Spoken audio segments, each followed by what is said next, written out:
आज हम 23 अक्टूबर के प्यारे बाबा के साकार मधुर महावाक्य सुनते हैं। आज बाबा ने देवता बनने वाले बच्चों में कौन कौन सी खूबियाँ होनी चाहिए, कौन सी हमारे अंदर धारणाएं होनी चाहिए, वो बाबा ने बहुत सुंदर बातें बताई। और साथ ही बाबा ने कहा कि मैं सारे विश्व का कल्याण करने आया हूँ, तो तुम बच्चे भी मेरे मददगार बनो। ऐसा कहना नहीं है इसमें कि हमारा तो ज्ञान सुनाने के लिए मुख ही नहीं खुलता है, हम किसी को ज्ञान नहीं सुना पाते। तो बाबा ने कहा ऐसा तो हो नहीं सकता, मुख से कुछ न कुछ तो बोलते ही हैं, तो ज्ञान भी सुनाने की प्रैक्टिस ज़रूर करनी है। जैसे दूसरी बातें सुनने सुनाने की प्रैक्टिस है, ऐसे ज्ञान सुनाने का भी अभ्यास करो तो बहुतों का कल्याण कर सकेंगे।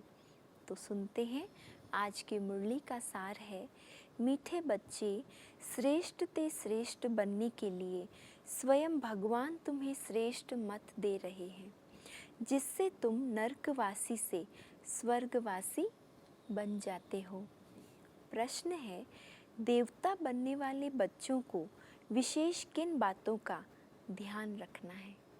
देवता बनने वाले बच्चों को विशेष किन बातों का ध्यान रखना है?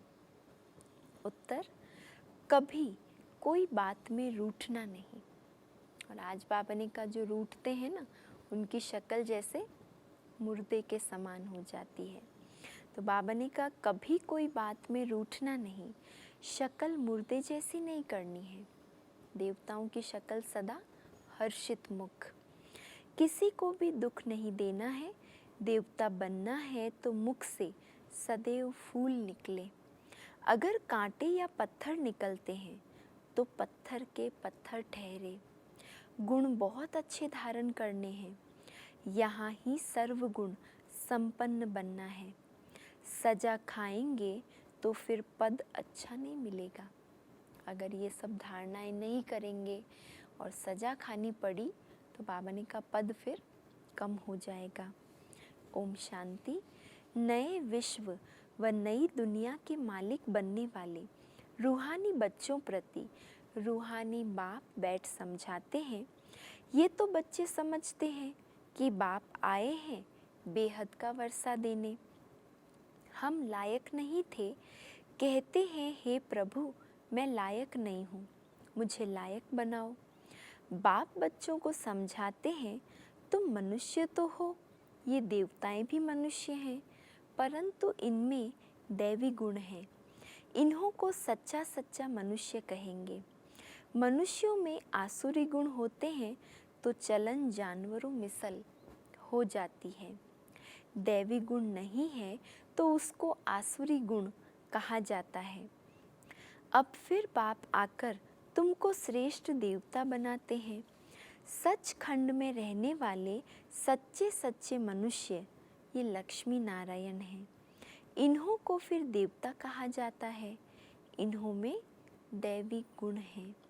भल गाते भी हैं हे पतित पावन आओ, परंतु पावन राजाएं कैसे होते हैं, फिर पतित राजाएं कैसे होते हैं, ये राज कोई नहीं जानते।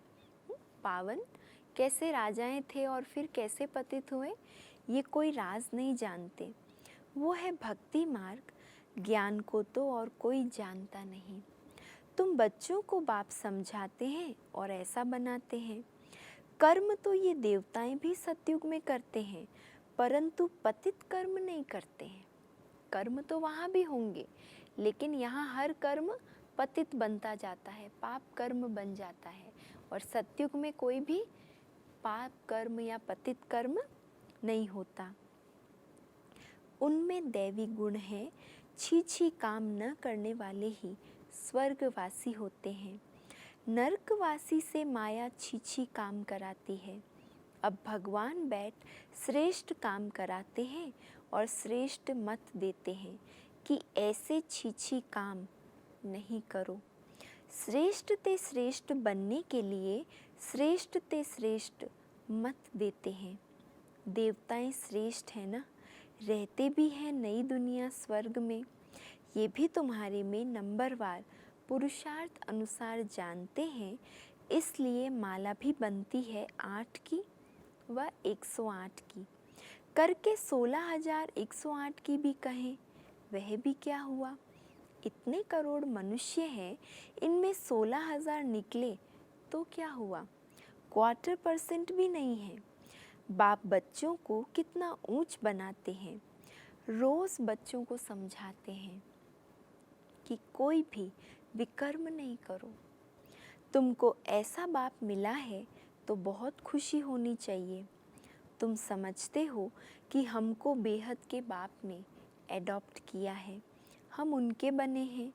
बाप है स्वर्ग का रचयिता, तो ऐसे स्वर्ग का मालिक बनने के लायक सर्वगुण संपन्न बनना पड़े। बाबा ने शुरू में कहा ना कि सर्व गुणों में संपन्न बनना है। अभी ये लक्ष्मी नारायण सर्वगुण संपन्न थे, इन्हों के लायकी की महिमा की जाती है। फिर 84 जन्मों के बाद नालायक बन जाते हैं। एक जन्म भी नीचे उतरे तो ज़रा कला कम हुई, ऐसे धीरे धीरे कम होती जाती है। जैसे ड्रामा भी जो मिसल चलता है ना, तुम भी धीरे धीरे नीचे उतरते हो तो 1250 वर्ष में 2 कला कम हो जाती है। फिर रावण राज्य में जल्दी जल्दी कला कम हो जाती है, ग्रहण लग जाता है।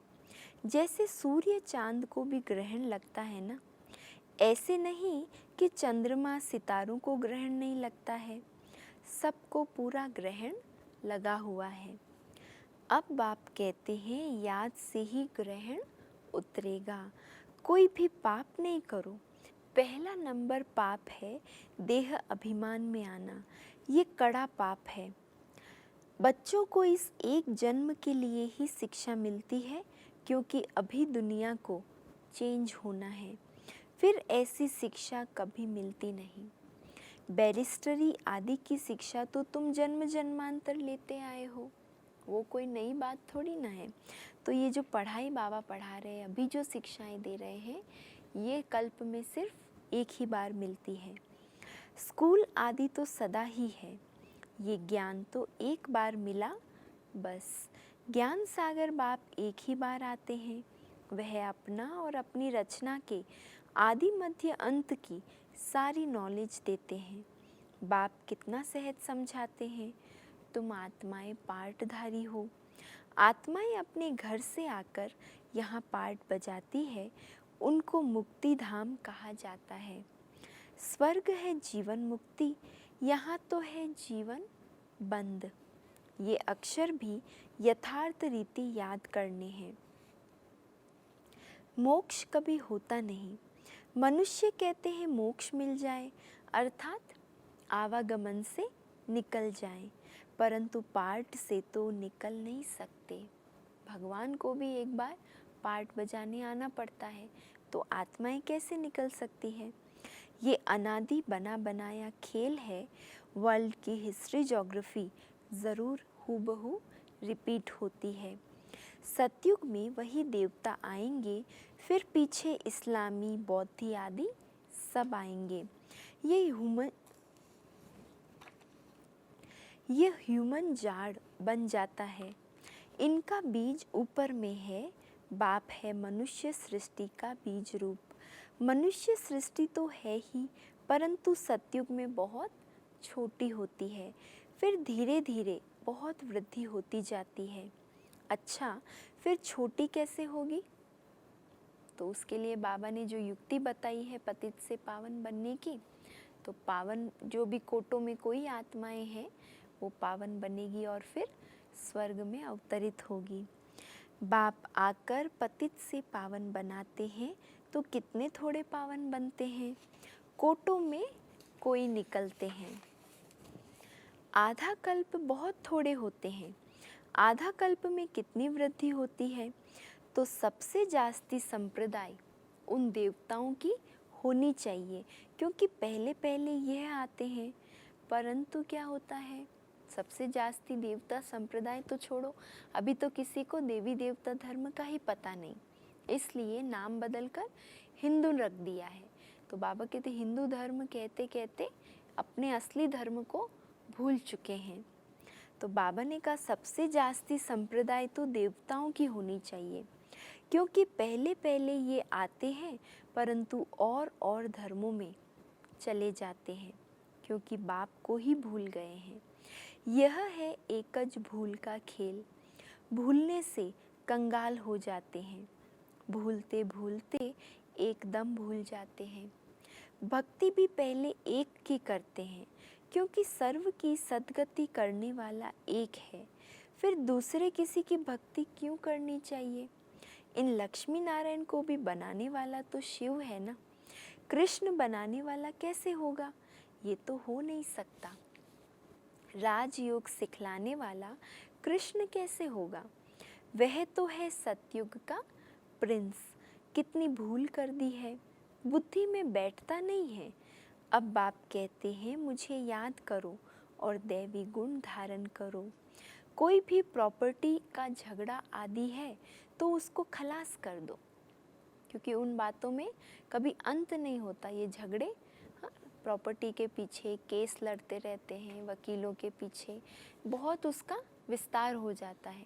बाबा ने तो कहा टाइम बहुत कम है अभी, जो विस्तार की बातें हैं उसे अभी समेटते जाओ जितना हो सके। इसलिए बाबा कहते जो भी झगड़े आदि हैं उनको खलास कर दो। झगड़ा करते करते तो प्राण भी निकल जाएंगे, तो फिर बाबा को याद कब करेंगे, सच्ची कमाई कब जमा करेंगे, ये सच्ची पढ़ाई कब पढ़ेंगे। इसलिए बाबा कहते हैं इनको समाप्त करो। बाप समझाते हैं इसने छोड़ा तो कोई झगड़ा आदि थोड़े ही किया। ब्रह्मा बाबा ने तो एक धक में अपनी कितनी बड़ी संपत्ति को छोड़ दिया है ना। कितना मुझे हिस्सा चाहिए, इतना ही मुझे चाहिए, ऐसा कभी नहीं कहा बाबा ने। जो ठीक लगे सो दे दो, पार्टनर को यही कहा। तो बाबा ने कभी इस बात में वाद विवाद नहीं किया। कम मिला तो जाने दो, उसके बदले कितनी राजाई मिल गई।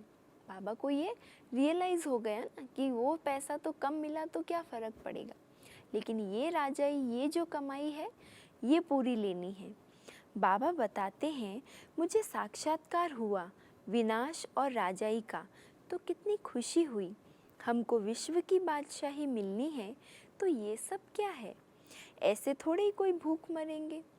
बिगर पैसे वाले भी पेट तो भरते हैं ना। मम्मा ने कुछ लाया क्या, अभी बाबा मम्मा का एग्जाम्पल दे रहे। ब्रह्मा बाबा के पास तो चलो जो भी पार्टनर से मिला वो थोड़ी बहुत संपत्ति थी, लेकिन मम्मा तो बिल्कुल खाली हाथ आई। आज उस मम्मा का देखो कितना मान है। हाँ, सारी विश्व उसको जगत अम्बा के रूप में पूजा करती है। तो बाबा कहते मम्मा ने कुछ लाया क्या, कितना मम्मा को याद करते हैं। बाप कहते हैं याद करते हो ये तो ठीक है, परंतु अभी मम्मा के नाम रूप को याद नहीं करना है, देह को याद नहीं करना है ना, नाम रूप में नहीं जाना है, लेकिन हमको उन जैसी धारणा करनी है जो मम्मा के अंदर त्याग, तपस्या, सेवा भावना, बाबा के प्रति समर्पण भावना, यज्ञ के प्रति जो यज्ञवत्सों के प्रति जो भावनाएं थी, वो सब धारणाएं हमें अपने जीवन में लानी है। हम भी मम्मा जैसा अच्छा बनकर गद्दी लायक बने, ये लक्ष्य रखना है। सिर्फ मम्मा की महिमा करने से थोड़े ही बन जाएंगे। बाप तो कहते हैं मामी कम याद करो, याद की यात्रा में रहना है, मम्मा जैसा ज्ञान सुनाना है। मम्मा की महिमा का सबूत तब हो जब तुम भी ऐसे महिमा लायक बनकर दिखाओ।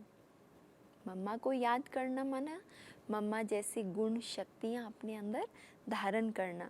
तो आज बाबा हमें अपने लिए एक लक्ष्य भी दे रहे हैं कि आप मम्मा से प्यार करते हैं तो मम्मा जैसा श्रेष्ठ ऊंचा धारणा युक्त जीवन बनाकर दिखाओ, लायक बनकर दिखाओ।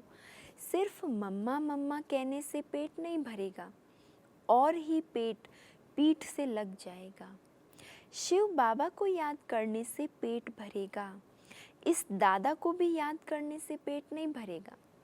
अर्थात बाबा का भाव क्या है, मम्मा बाबा को भी याद नहीं करना है अगर, तो और किसी देहधारी को हम भला कैसे याद कर सकते हैं।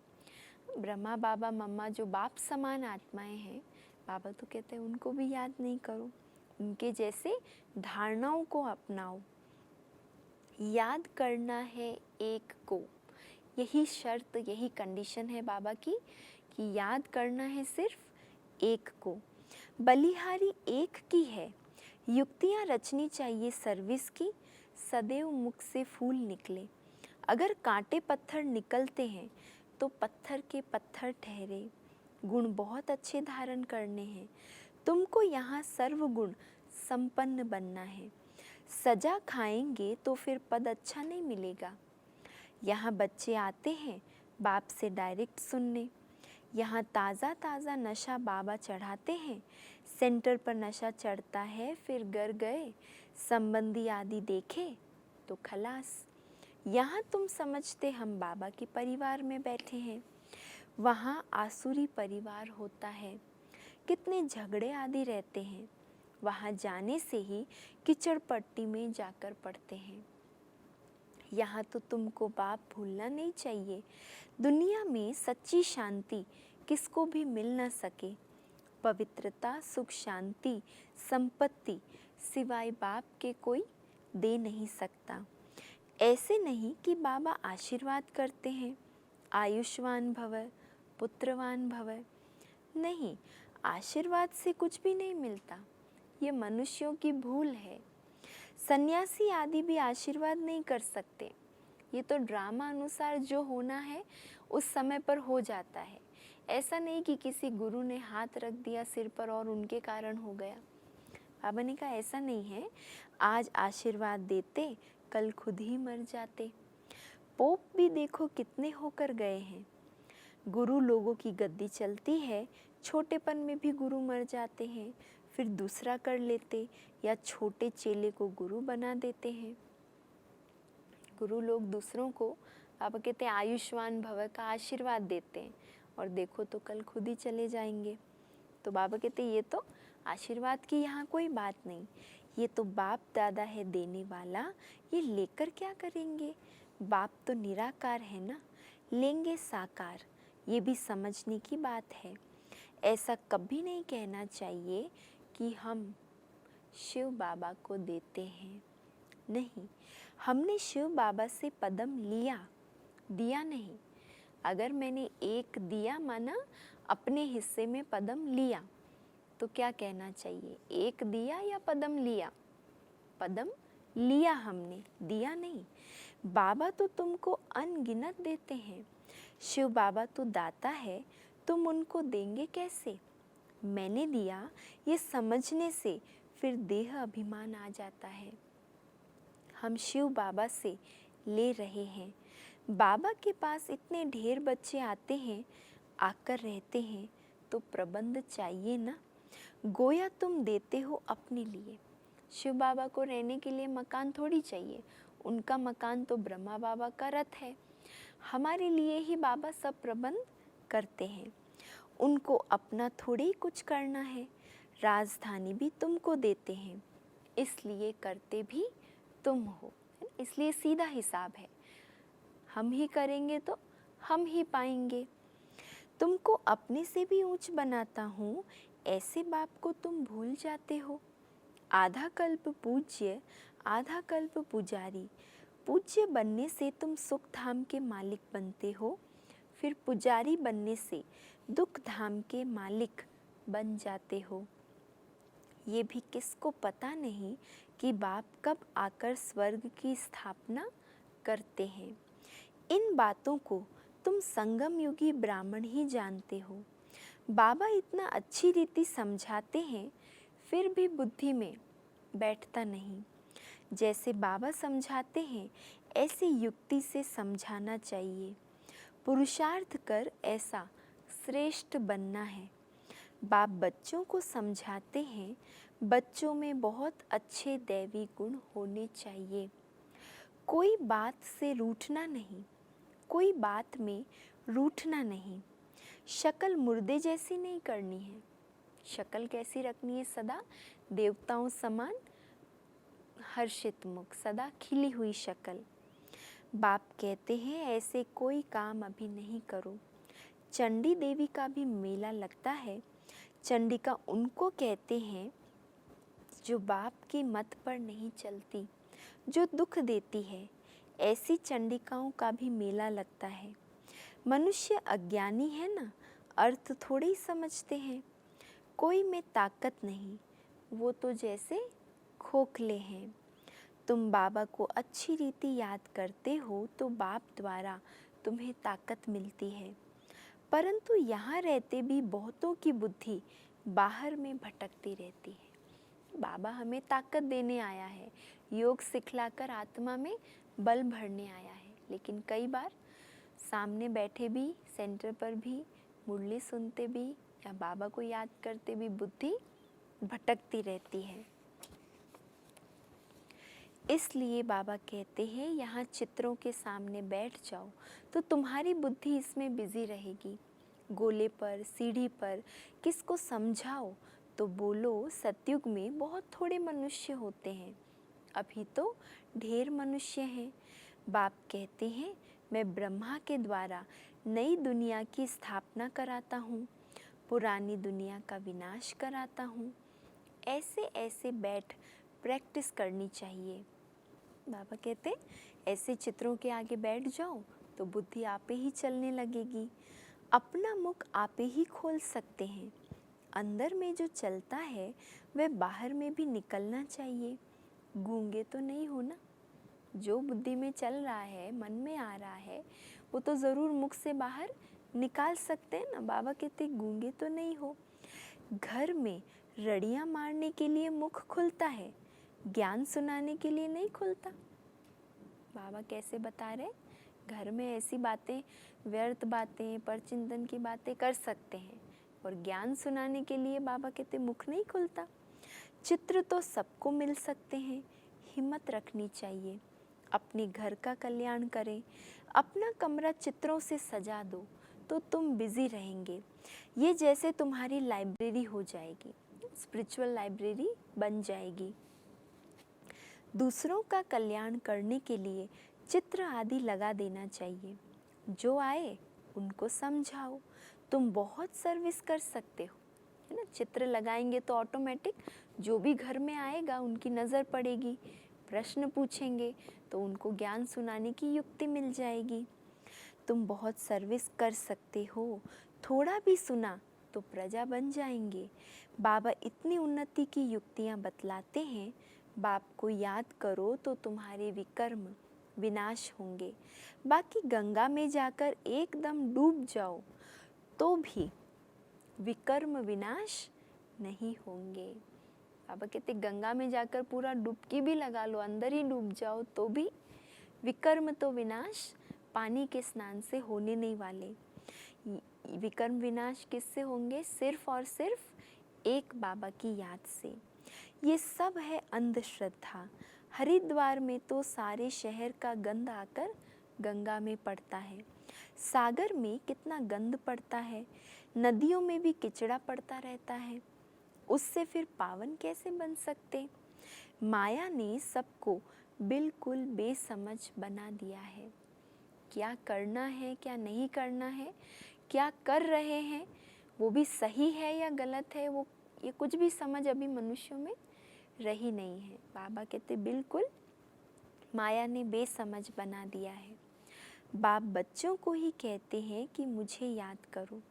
तुम्हारी आत्मा बुलाती है ना, हे पतित पावन आओ। वह तुम्हारे शरीर का लौकिक बाप तो है, पतित पावन तो एक ही बाप है। अभी हम उस पावन बनाने वाले बाप को याद करते हैं। जीवन मुक्ति दाता एक ही है, दूसरा ना कोई। इतनी सहज बात का अर्थ भी कोई समझते नहीं, इसलिए आज बाबा ने सेवा की अलग अलग युक्तियाँ बताई।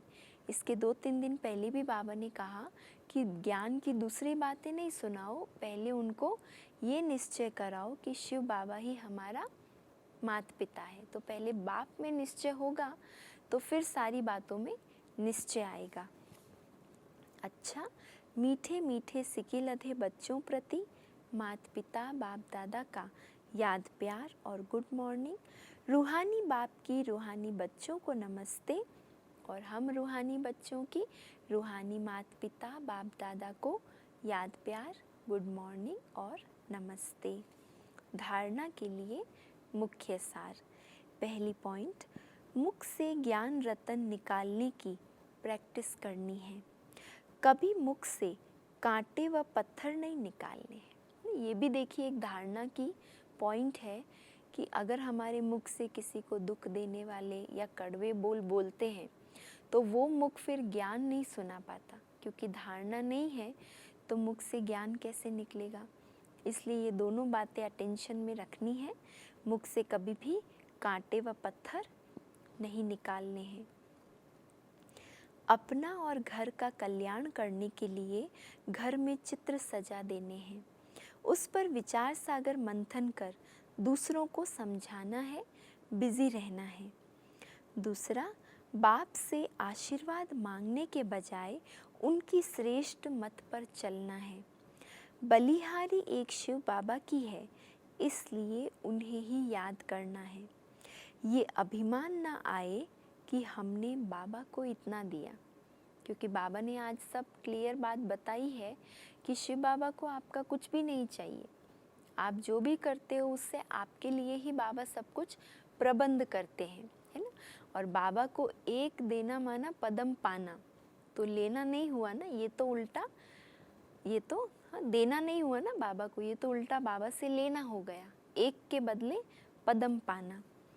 वरदान है, विश्व कल्याणकारी की ऊंची स्टेज पर स्थित रहे, विनाश लीला को देखने वाले साक्षी दृष्टा भव।